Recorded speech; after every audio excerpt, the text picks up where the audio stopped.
What would it take for you to shoot someone? Would your life or someone else's life have to be at stake? The Crime and Punishment Museum in Washington, D.C. puts people to the test with simulators of dozens of different real-life scenarios.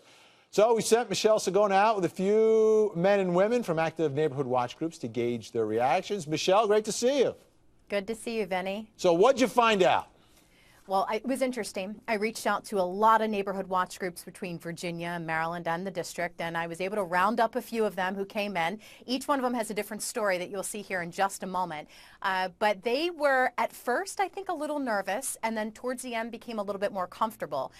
One gentleman, in a couple of the scenarios, didn't react at all, which I found to be quite interesting. And they were really intent on waiting to see if their life was in danger. You'll see it right here.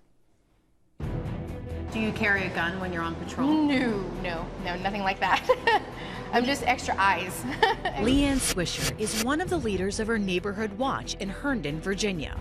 Along with keeping her eyes peeled for crime, she also assists police with their live shooter training and recently graduated from the Citizen Police Academy. Right, this is the simulator. We're going to get you set up in this area right here. All ready? And I'm going to step out of the way.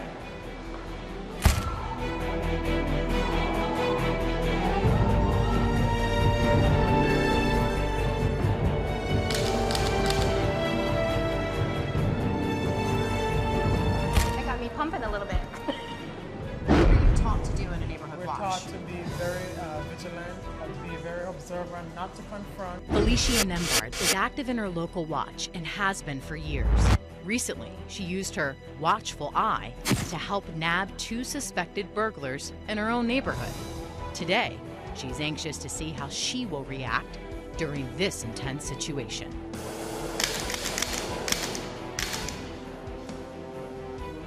Do people within your neighborhood watch association carry guns with them? No, not that I know of. We don't do any vigilantism. We really encourage something on your local level, 5 or 6, 10 houses. And Stephen John helped to start his new Carrollton, Maryland neighborhood watch program in 1992.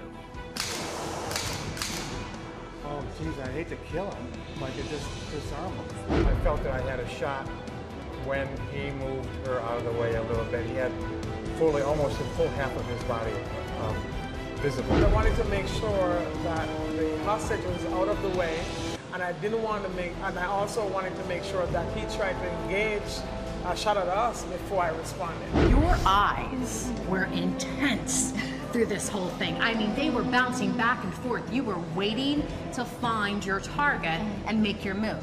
Tell me what was going through your mind. I was trying to soak in all of the surroundings, you know, what was going on the left, what was going on my right, who was my threat. So, Vinny, it's important to note that the Crime and Punishment Museum has more than 100 scenarios. We were not trying to recreate what happened in Florida, only just to see how neighborhood watch folks would respond in an intense situation like that. They all did a great job, and I thank them so much for coming out. And later on this week, one of those neighborhood watch people has an amazing story I want to tell you about. Great stuff, Michelle. Appreciate it.